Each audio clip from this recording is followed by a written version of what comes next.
qu'on passe au volet la tarification. Alors moi, j'aurais posé une première question. Est-ce qu'on pourrait ensemble se dire c'est quoi une bonne tarification? Ça serait quoi les objectifs d'une bonne tarification? Si quelqu'un a envie de s'exprimer. Bon. Ah, je vais essayer de nous aider à répondre à cette question. On est au salon des achats. On est avec des acheteurs, donc évidemment, j'imagine que vous voulez des prix compétitifs. Est-ce qu'on est d'accord avec ça? Ok. Bon. Derrière prix compétitif, j'ai rajouté permettant aux ETT référencés de vous servir efficacement sur tous leurs sites, sur tous vos sites, sur toutes vos missions, sur tous vos horaires. Y a-t-il dans la salle des gens qui ont des prestataires qui leur disent sur tel site, je ne peux pas servir, je ne suis pas rentable? Oui?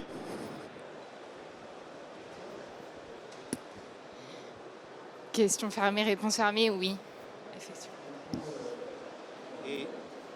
Et pour vous, c'est justifié ou pas? La question, d'accord.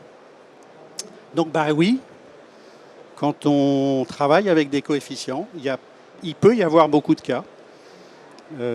Et en réalité, il y en a beaucoup dans lesquels l'entreprise de travail temporaire ne peut pas économiquement vous servir au coefficient négocié parce qu'elle est en perte. On va essayer d'expliquer pourquoi. Donc oui, c'est vrai, c'est une réalité. Donc vous êtes concerné, vous n'êtes pas la seule. Beaucoup le sont. La deuxième suggestion que j'aurais envie de vous faire sur des bonnes tarifications, c'est de la transparence, de la pérennité, de la durabilité. Est-ce que des sujets comme la suppression du CICE, la hausse des allègements de charges sociales, tout ça, est-ce que ça vous parle? Est-ce que c'est simple à gérer dans vos discussions avec vos entreprises de travail temporaire?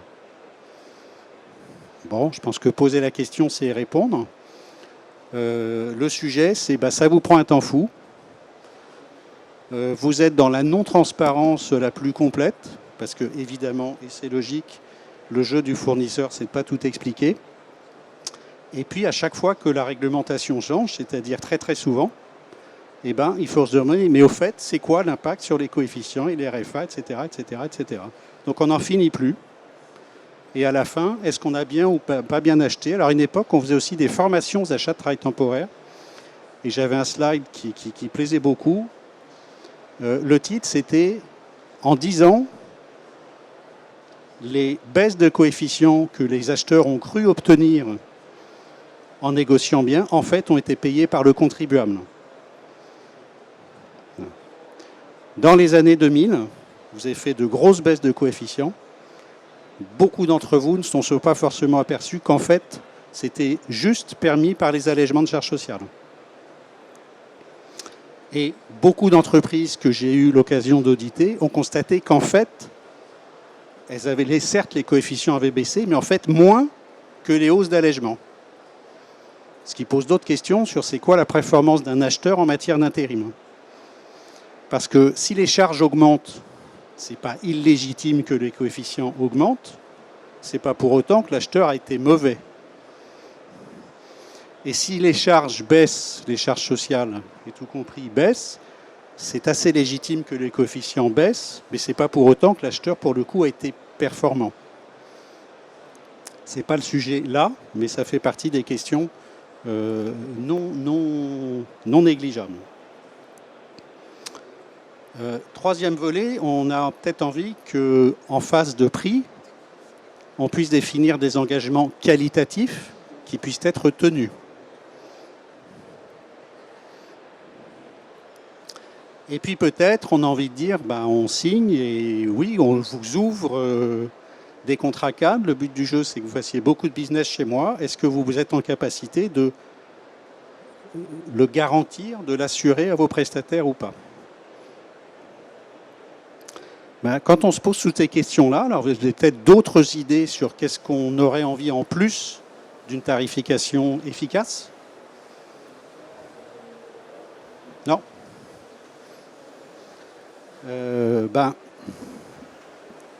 En vrai, la tarification, telle qu'elle est majoritairement pratiquée, clairement ne répond pas à ces objectifs. Alors, pourquoi? Ça mettrait très longtemps d'expliquer les raisons de ce schéma. Donc, je ne vais pas le faire. Je vais juste le commenter, ses résultats.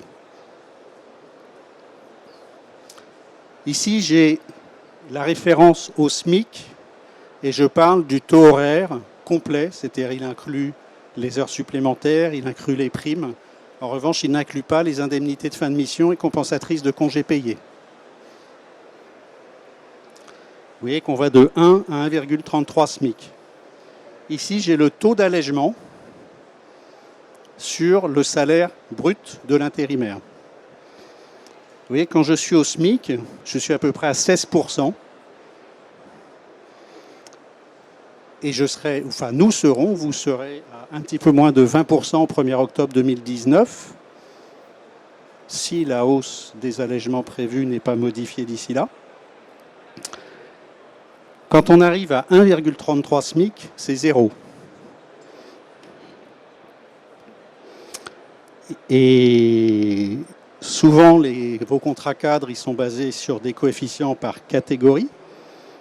Et une même catégorie, ça peut être là, ça peut aussi être là. Alors, est-ce qu'il y a des questions sur cette courbe ou ces deux courbes?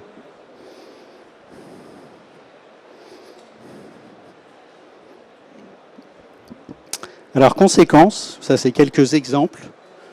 Je prends un intérimaire rémunéré au SMIC qui travaille le lundi au vendredi, 2 jours.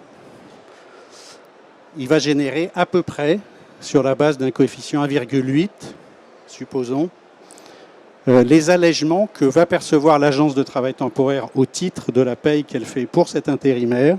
Ça va donc être 16,86%, sa rémunération brute, soit 11,34% de la facture. Vous employez le même intérimaire, il a tout pareil, c'est la même convention collective, c'est la même grille de coefficients, c'est tout pareil, mais il travaille la nuit ou le week-end. Et bien dans ce cas-là, donc la première ligne, j'étais là, mon intérimaire travaille le week-end, il est là, voire au-delà. Donc là, j'ai plus 11 et quelques % de la facture en allègement, j'ai 0. Donc évidemment, ça pose une question économique. Et oui, les sites sur lesquels vos ETT vous disent qu'elles ont des difficultés, c'est vrai. Clairement, si vous avez des horaires de nuit, ça ne marche plus. Si vous avez des primes particulières, ça ne marche plus. Qu'est-ce qui se passe? Vos sites, soit ils négocient des accords locaux, ce qui n'est jamais le but quand on est acheteur, soit ils sortent complètement des fournisseurs référencés et ils négocient des accords avec des agences locales. Derrière ça, il y a une vraie réalité économique et opérationnelle. Puis je voudrais insister sur le dernier exemple, parce que pour moi, c'est la caricature de pourquoi c'est pas possible. C'est, dans certains cas, dans certaines entreprises, les intérimaires peuvent toucher des primes de productivité. Donc normalement, une prime de productivité, tout le monde devrait être content. Vous êtes content parce que vous avez des gens productifs qui produisent beaucoup. L'intérimaire, il est content, il a sa prime. Problème, toujours le même. La prime de productivité, si je suis agence de travail temporaire, la prime de productivité, elle me fait descendre sur ma courbe.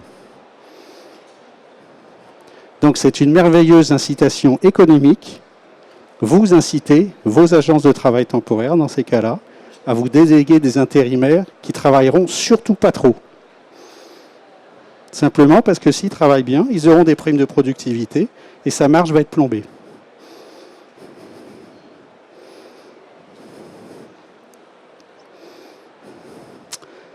Donc ça fait quand même beaucoup de raisons pour se dire que ça serait bien de changer la façon de tarifier le travail temporaire. Non? Vous saviez ça? C'est un...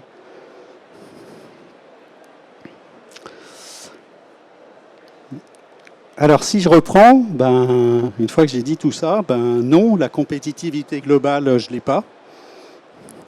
Évidemment que les ETT intègrent une marge de risque quand elles font des propositions.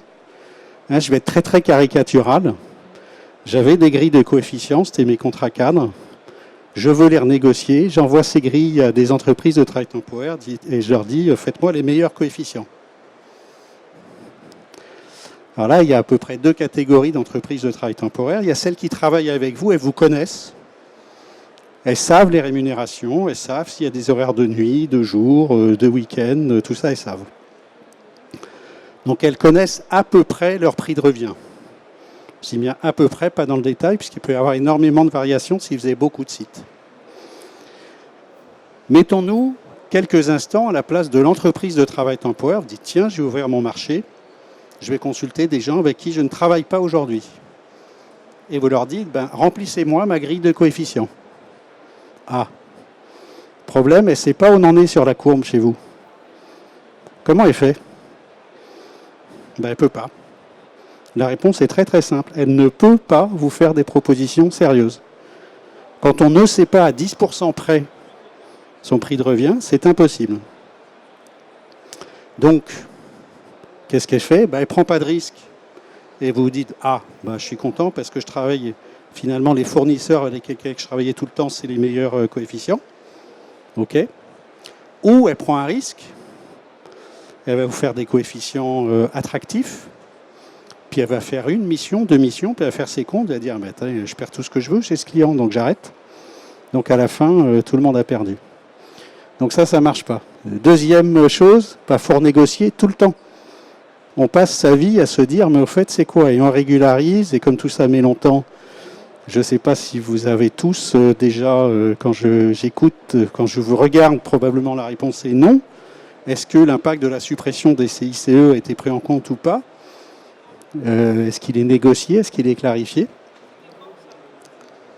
1er janvier 2019.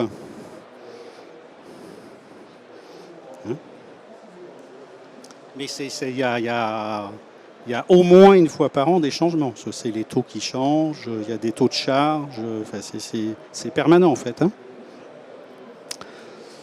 Troisième point, vu vos entreprises de travail temporaire, elles ont un risque de marge fort. Parce qu'elles ne savent pas ce qui peut se passer. Vous avez un risque de non-gain, elles ont un risque de marge. Et puis enfin et surtout, il y a des sites, il y a plein de missions, de situations particulières dans lesquelles, en fait, elles ne peuvent pas vous servir. C'est pas possible.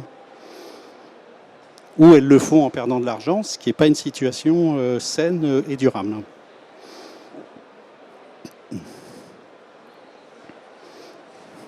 Bon, alors comment on fait avec ça, du coup ? Ça tombe bien, il y a des solutions.